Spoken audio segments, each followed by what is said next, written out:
theory. Let's talk about it. But anyway, so 2 of his most dedicated people were Sioux Indians. And it doesn't matter what source you look at as far as Jesse goes, it's well known that he knew several of the various tribes' languages. Okay, well, we're talking about writings on the rocks attributed to... You could have put that in earlier, or we could just do another segment. Anyway, now, there's no question that they're identical to the Ojibwa Sioux glyphs, okay? Okay. Well, every one of these glyph sites that have been found so far, with one exception, you'll find them near a mining area and a railroad, okay? Okay.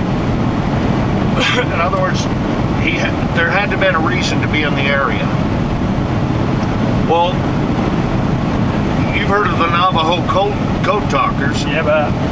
Well, why wouldn't they have something like that in the Civil War? Yeah.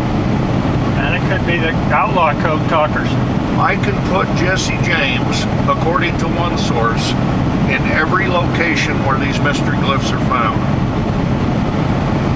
Okay, I'm here with Dan Lowe. Today we're going to talk about Jesse James. And I'm going to let Dan talk about what he thinks is interesting about Jesse James, or things that maybe your pet peeves about what other people believe, or things that stand out in your mind. What do you think is important for people to know about Jesse James? I think the most important thing is that he wasn't exactly, not even close to what the academic world has turned him into, and it's largely because of the misunderstanding of what the Civil War was all about. Right. And what was actually going on. So it's kind of like the narrative was controlled by those who won the war, basically. Yeah. In a sense. Yeah, the victor writes the history.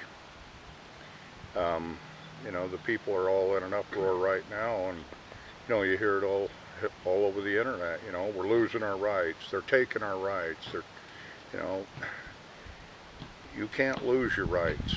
No one can take your rights. The only way you can lose them is if you voluntarily give them up. Right. Okay? Yeah. Now, in the Civil War, all that was, it's the same thing they're trying to do today. Conquer and divide. They create a conflict between 2 groups of people. In this particular case, the North and the South. They lead everybody to believe that it's all about slavery, and it survived clear up until today, 150 years later. Everybody still thinks the Civil War was all about freeing the slaves. In reality, it wasn't even an issue. In fact, it was more of an issue of creating slavery. And what I mean by that is not, you know, ball and chain on the ankle and whips and forced labor. I'm talking about bondage and captivity. Mm-hmm. And this is what the South was trying to prevent. With a system that controls its citizens, basically. Yeah, first you create the division, you get the conflict going, you constantly keep a watch the birdie thing going, okay? I personally think that's what the slavery issue was, is watch the birdie. Mm-hmm. Pay no attention to the man behind the curtain. What I see was actually going on is you have a people who were pretty pissed off because we kicked them out of here in 1776. World bankers, Right. royal families, the elite. They tried again in 1812. And apparently the people weren't asleep enough. And then in 1862, the people were sufficiently asleep to pull it off, and they were successful. The objective was to take control of our fiat system, or set the stage to be able to do that. It is the reason why President Lincoln was assassinated, because quite frankly, he would have been one of the best witnesses against him. Mm-hmm. We know that Booth, what was his first name? Frank, no, not Frank. Who cares? Yeah, it'll come here. We'll think of it while we're there. Yeah. We know that Booth killed him, but if you go do a little bit of research on the internet that you think would be sufficient, you come to the conclusion, or they, the people who provide this information, they come to the conclusion that Booth was working for the KGC, or that he was representing the South. Those who were in control of the Southern armies and the secret operations and so forth, they didn't want Lincoln dead. Yeah. They didn't want him dead at all. In fact, they were just as shocked as anyone else when he ended up being shot. Booth was too much of a loose cannon in order to bring him into the KGC. I prefer to call it the Confederate Underground. KGC just sounds a little too James Bondish for me. Well, the issue mostly was states' rights versus a federal government in having the most control. Well, see, that's another Part thing. of it. Everybody looks at that word federal like it's some Americanized word. Right. And if you want to really know the truth, take that word federal and replace it with foreign. Yeah. And there you've got it. They don't belong here. Well, one of the biggest problems we have in our government today is that the quote-unquote federal government controls so much of it that we've become top-heavy with government and regulation, and we've lost our rights to life, liberty, and the pursuit of happiness to these globalists. Well, once again, and not to dig at you, but once again, we didn't lose them. We Well, voluntarily gave them up. We've been without them for so long that nobody's protesting against them. Right. It's... We don't even realize that they're gone. Really. What's the old adage about boiling the frog Right. in the frying pan? You put him in hot water and you just Jumps out. keep turning up the heat a little bit at a time, and he'll sit there until he boils to death. Yeah. If you just do it a little bit at a time. Right. And anyway, back to Jesse James. I don't quite know how to describe him, but Jesse James was not some careless cowboy, rootin' tootin' cowboy going around shooting up anybody that might have some cash on him. Some people call him the Robin Hood of the Civil War, and that doesn't even come close. Yeah. Yes, he helped a lot of people out. There's a lot of stories out there about Jesse James' gang robbed a stagecoach. Well, if they did, it was probably Wells Fargo. Mm-hmm. But their only targets were the banks. Banks and the railroads that were owned by the elite who were attached to those over in England. Mm-hmm. If you went and did a little bit of research on Salmon Chase and his buddy, and I can't think of his name off the top of my head, you'll find a conspiracy right there sufficient to warrant shooting Abraham.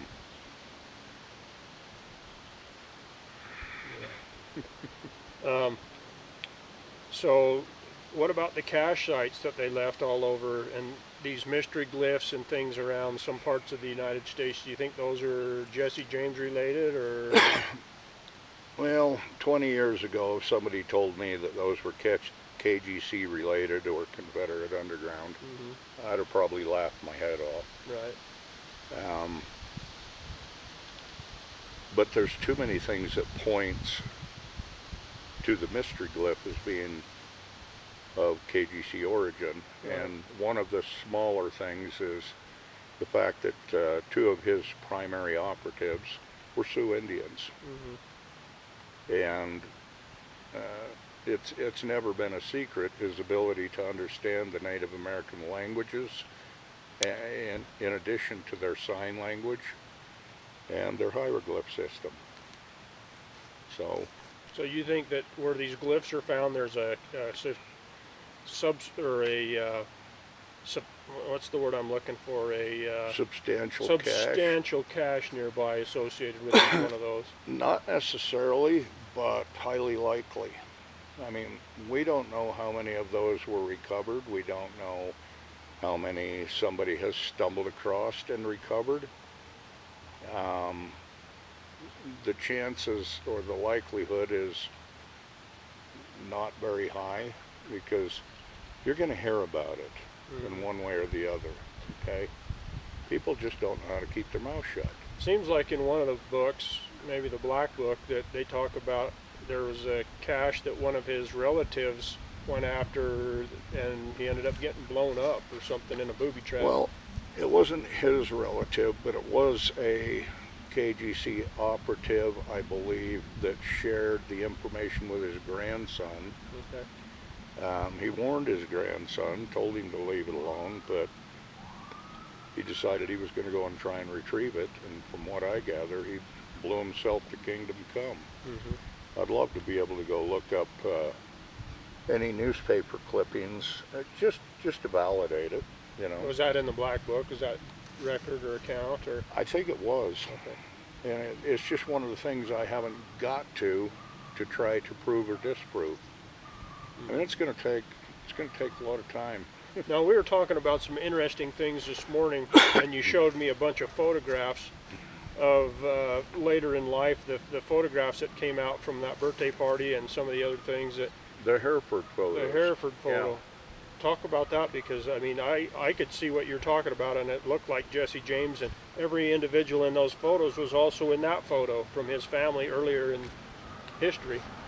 Yeah.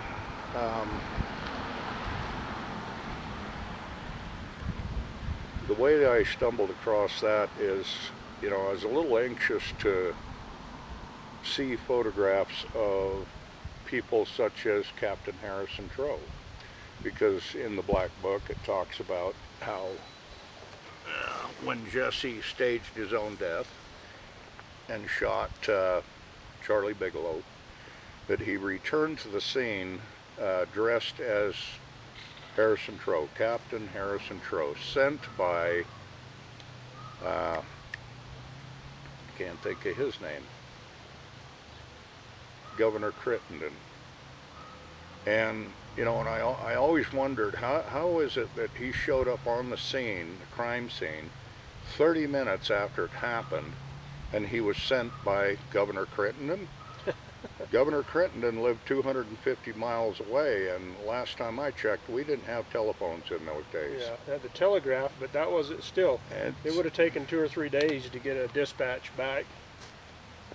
Yeah, I mean, it's not only unlikely, it's near impossible. I just don't see it happening.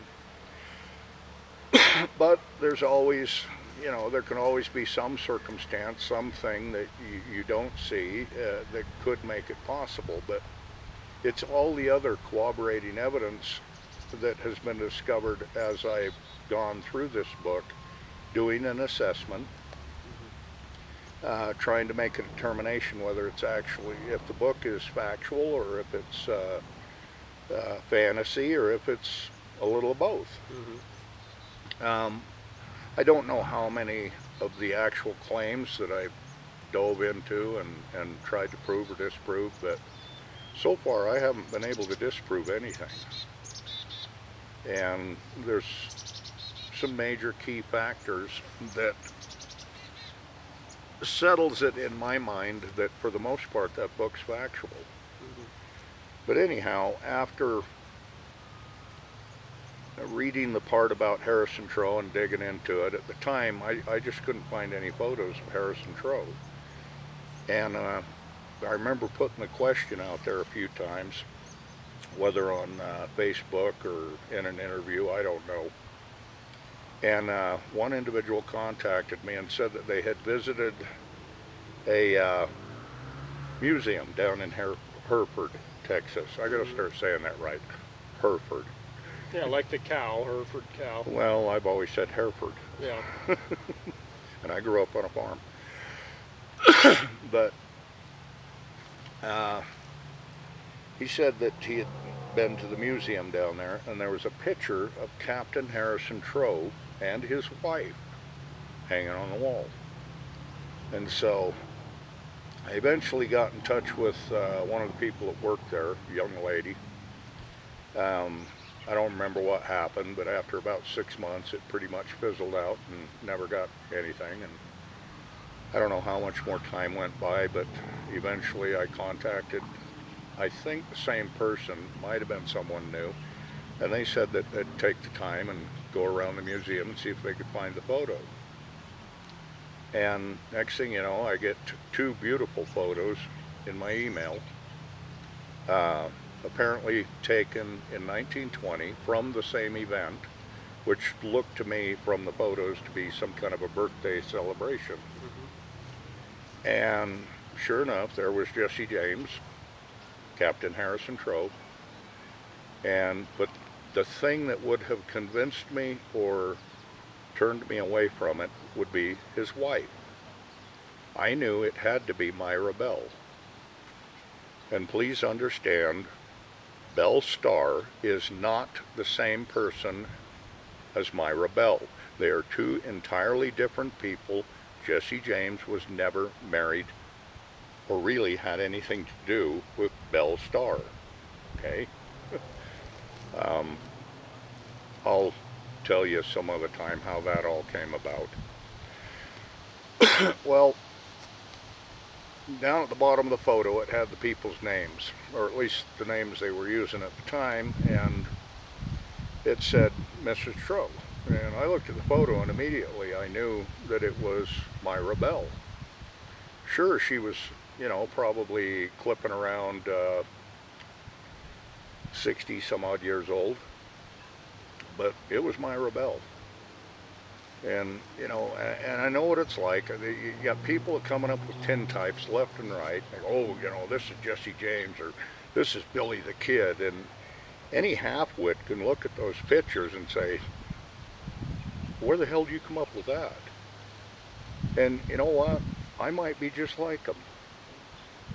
But I put the photos out there for comparisons and let the people make up their own mind, you know. But I'm convinced that that's exactly who it is. Weren't there other individuals that were tied Yes. to Jesse James in that photo as well? The more I started looking at them photos, I noticed another elderly lady, and she's probably in her late 80s. And I looked at it and my hell, that's Jesse's mother. And I thought, well, who is this guy that she's got her hand on his back? Obviously she's with him in the photo.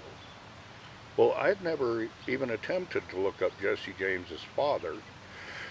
And if you go do an internet search, you know, you're going to get what everybody else believes. You get the orthodox belief, and that's Robert Samuels. Anyway, surely Robert no, that's Myra Belle. Oh hell, I can't think of his name. But anyway, that was not Jesse's dad, okay? Because that guy was married to Zerelda. Zerelda was not Jesse's mother. Zerelda Cole James. That's not Jesse's mother. It's his aunt. And if you read the Black Book, you'll find out why it's his aunt and why she ended up going down in history as his mother. Anyway, so I do a little bit more research. I believe there is a statement made within the Black Book that led me to who I'm positive was Jesse's father, and that is Robert Suthers James, the very man who fired the first shot in the Civil War. And of course history's got him dying off sometime in the, I think, the 60s. I'm here to tell you he didn't die, because that's him in that photo. It looks like him. Looks very similar. Another photo popped up from, I can only assume the tintypers, and you know, of course they want it to be Jesse James and Frank James. I mean, you could find any old tintype of two boys standing there, and everybody thinks it's Jesse and Frank. And this photo was right along the same lines. And I looked at it, and I said, that's not Jesse James. But the kid on the left, though, looks an awful lot like the host in the home where they took the photo shoot in 1920, Captain Harrison Trow, on this birthday party. Epineus Bushrod Black. The kid looks just like him. The more I got to looking at the other kid, see, I thought the two boys and the two girls in the photos were couples.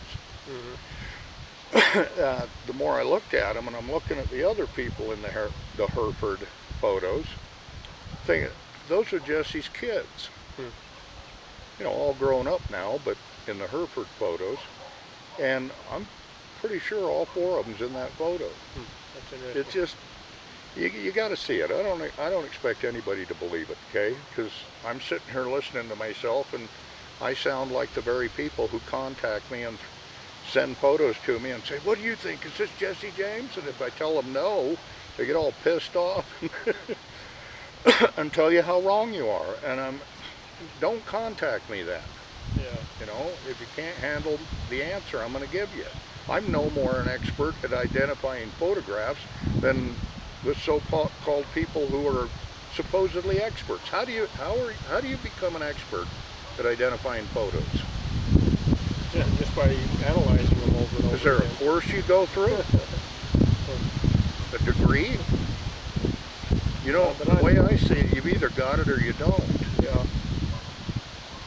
And I look at every little detail, every curvature of the face, the shape of the chin, the part in the hair. Keep in mind, photos can be reversed, but Right. there's lots of little things you can look for. And you have to understand that noses don't stay the same. Ears don't stay Right. the same. Now, maybe changing the subject a little, but what is it about Jesse James that that you think that people are so interested in? Is it the mystery of his death? Is it his life? Or I think it's a little bit of everything. I think it's the fantasy of it, whether it's true or not. right? The romance in it. Just every little thing that people have created, and those things that may or may not be true about him. It's like why do we watch James Bond? Yeah. He's an interesting character. We know he's not real, and we know there's probably no one individual out there that can do everything he does. Yeah. But I don't know. I find it interesting how even after Jesse disappeared, all the people that had been in his life before that all seemed to have money for the rest of their life. Well, yeah. Which if he was an outlaw and if he had died, it looks like a lot of those resources would have drained or dried up. You would think so. But if you go look up William A. Clark, whoever took all the photos, they weren't shy about doing it. There's tons and tons of pictures of William A. Clark. And there's talk in the book is William A. Clark was actually Jesse James, and he actually became a senator in Montana. And I don't doubt one bit of it. But it's not because I read the story and thought, oh, wow, I think that's true.